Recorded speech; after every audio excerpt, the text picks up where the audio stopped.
Hey guys, welcome back to another episode of VTuber Reaction, or welcome back to another VTuber Reaction video. I still kind of have trouble with saying the title, but practice makes perfect. Anyway, I actually wanted to record something different today, but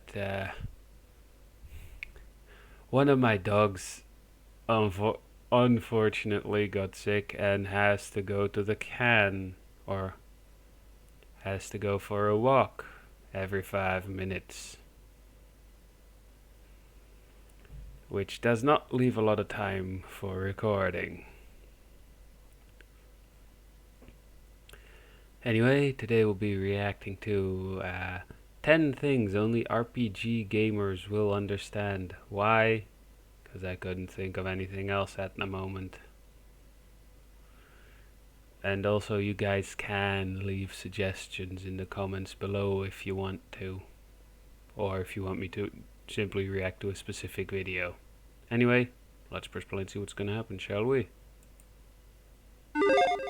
Role-playing games are fun as hell. They also have a sort of language or culture to themselves. Hi folks, it's Falcon That's true too. gameranx. 10 things only RPG gamers will understand. Coming in And at I number think 10, I'll understand a lot of them, times I have or all of robbed them. a dead guy in an RPG is probably countless. Let's say I have to kill a Yeah, bad guy. that's Hey, like that bad guy has RPG clothes, 101. He has weapons, he's got items, and now that he's dead, those things are mine. I don't even have to have killed him even. If I just come across a dead guy, I'm checking. I wouldn't do that in real life, and yet it's just normal. It's instinct in a video game. If I've got a controller in my hand and I see a dead person, I am searching their body for stuff. And then there's people like Geralt in real life. I'd search search for an how shouldn't be ID. stealing from dead people, as he's literally an avatar for you to steal from dead people. Come on, man, you were there, you know. I used your hand to steal from the dead people. Maybe it's just some remorse. Maybe it's just him saying, I regret this, but maybe I'm not entirely in control, but since I'm in control of my mouth, I will attempt to say something about it. Yeah, it didn't sink in, though, at all, because, every game, every single game.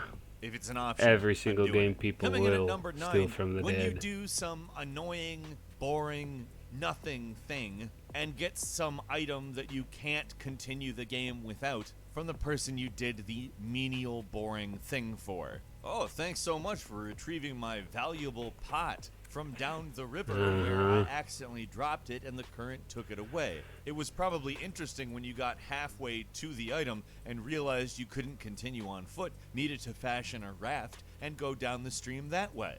Here's the key to the door in the dungeon that you need. It was me who had it. The minute I came across it, I was like, I am gonna withhold this in order to get some schlub to find me my pot that I accidentally dropped in the damn river. Eventually, somebody's gonna need this key to the dungeon.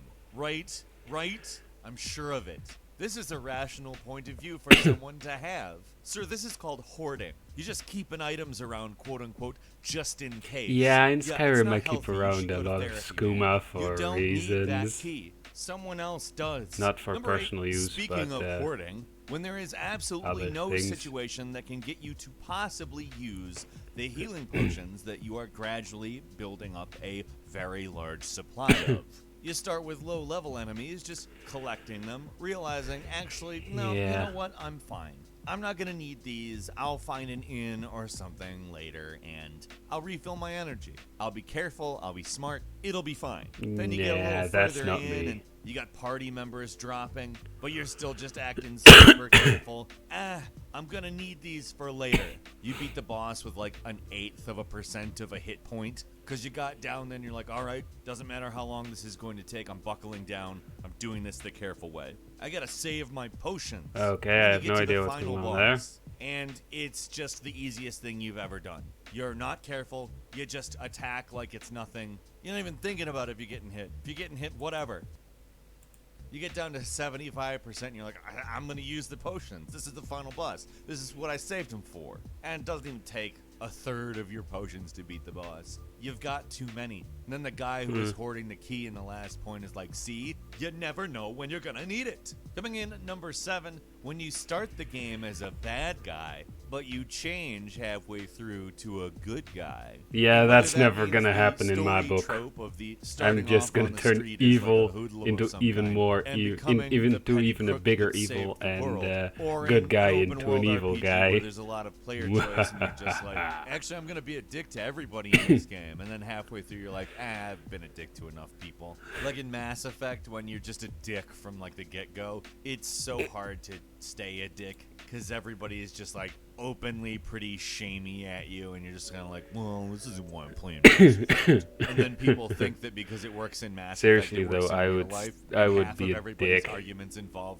just saying the other person is bad. Yeah, 10 things only RPG gamers will understand, right? Coming in at number 6, when the writers who are writing the character that's giving you quests maybe forget that things have to escalate a bit for them to be believable. And like maybe one is like, here, take this bread to my neighbor. You take the bread to the neighbor and they're like, good job, now go kill a bandit for me. Whoa, we went from me like delivering That bread escalated to quickly. murdering people. That's a lot, man. Hey, so here's a sword I keep in my dungeon. Will you go slay the dragon for me? Oh, yeah, because me delivering that bread gave some indication I'm qualified for that. Sure. Yeah, blowing up that Mako reactor definitely proved I was capable of beating Sephiroth, taking the black materia back and preventing Meteor from destroying the planet.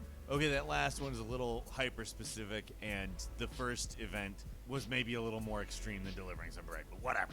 Point is, things got True. way out of hand with very little provocation. Let's be clear, saving the world from Meteor is to blowing up a Mako reactor, as killing a bandit is to delivering bread. I am firmly in that camp, as I argue with absolutely no one over this. Number 5, that one really overpowered I'd just weapon go, that has really "Meh." limited ammo and you can't help but just save it. Like, you never want to use it because it's gonna be gone forever. You don't know if you'll get it again. Like in Fallout, when you get a Fat Man, it's not exactly that. I mean, there's Ooh. more than one of them in the game. It's just a rare one. But it's also like, you know, I'm not gonna use A this here. Fat For whatever Man. reason, I almost never I really never played actually Fallout, use though. a Fat Man. But I It's do too know much. the Fat There's Man. plenty of other games that have something like that. Like, even games where there are no guns, per se. Sometimes there's a sword that's just absurd, and there's no reason for it to exist. Especially Or if in one in considers one of the the in-game Fable lore, games, you and can it actually may get be a frying temporary, or pan, maybe which just turns out, if you do overpower it correct, to if you an get extent it the that makes game correct less way, fun.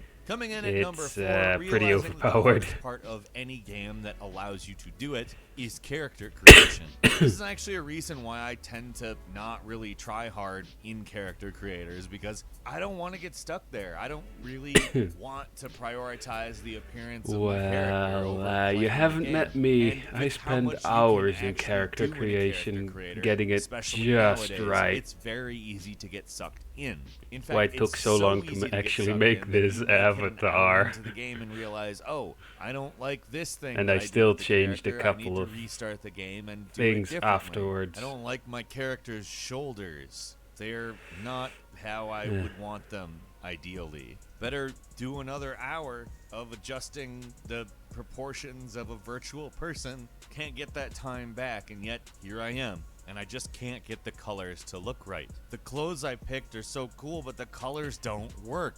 When did I become a fashion designer? I just wanted to slay dragons. Yeah, in terms of Coming in at fashion, I don't number really 3, give a crap. Speaking of those overpowered weapons, let's say there's a boss that you have to beat in order to get them. They're like the ultimate boss. In Final Fantasy VII, which I've already referenced, for instance, they're literally called like Ultima Weapon. And when you beat them and you get the ultimate weapon, everybody else is much easier. There's no challenge left. You just have the most powerful weapon now. That's that. It's like when you win the lottery and get $1.6 billion, which has never happened to me. But I have to imagine Yeah, never to me that either. the challenge of life becomes no more. It's just comfort 24/7. It's no fun in that, right? Alright, well maybe that's not completely comparable, but I do have to imagine it'd become a little bit boring that you have nothing left to conquer. I think that's why some of True. these guys are just like trying to go to Mars. Dude, there's stuff to do on the planet, you know? No. I already have the Ultima Weapon. Money. Coming in at number 2, and this is actually a great one transitioning out of that. When you got money in a game, and you can save it, and you can buy a house with the money, and they give you several different houses, and you say, you know what, I'm getting Or the best like house, the and that's one gonna be the blade in point. Xenoblade You start Chronicles doing 2 everything in the that game that literally can get you to money, which, by the way, maximize its in affinity, games that are like you this, have to often spend just every part of the game. So you end up thousands doing of the bonds, game thousands with the of point gold. of raising money to get the best house And I'm in not the even game. kidding. Then you get that best house in the game, and it's like, well, I've done everything in the game now. What am I going to do? I mean, why am I still playing this? So that virtual house that you spent all of that Mods time putting all of that work in, it in doesn't terms matter. of Skyrim and Minecraft, Yay! It's you like played a whole for the new meaning mods. to the phrase "you can't take it with you," because you really can't, because it's just in a specific game, and the other games, your house doesn't There matter. is there. probably And going to be a finally, mod number for that, one, though. when you climb down into the underbelly of the world, down through an abandoned AKA cave, mine, the crypt, Earth's or basement, anus. and there's old barrels clearly rotting themselves. Yeah, you The have to wood break no 'em. longer in pristine quality, the metal rusting through. You search the barrels and find fresh fruit and vegetables worth 10 hit points. Of Huh. course I'll eat it. It's fresh. How? I don't Allegedly. know. There's mystical creatures flying around in the air trashing the world, and this is the thing you're concentrating on? How Yeah. the fresh vegetables in the basement are fresh?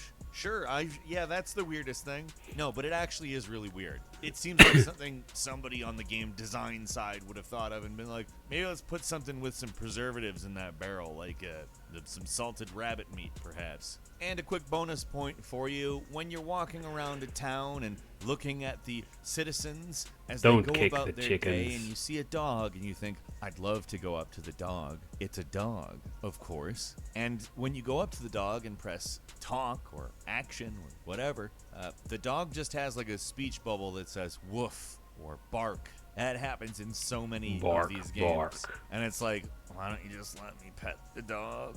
Maybe? Nah, whatever.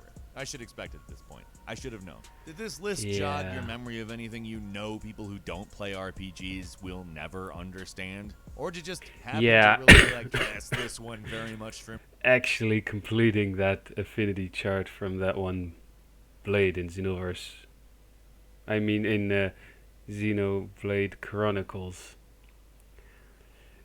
I'm actually still working on that.